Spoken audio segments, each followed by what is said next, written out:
Welcome to IBTV. Kadapa జిల్లా సిద్ధవటం మండలం మాధవరం గ్రామంలో సీసీ రోడ్డు పనులకు శ్రీకారం చుట్టారు.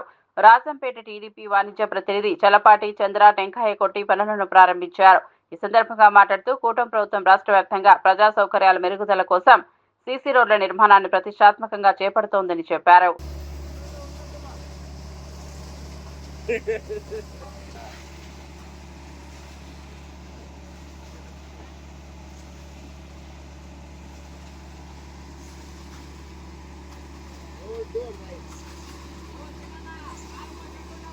పాలు పోసినట్టున్నారు.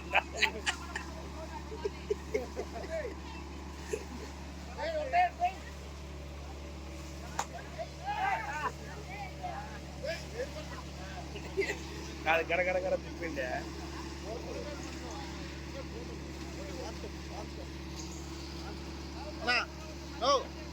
టెంకాయ పట్టుకున్నాడు పట్టుకో టెంకాయ పట్టుకో అది ఇక్కడ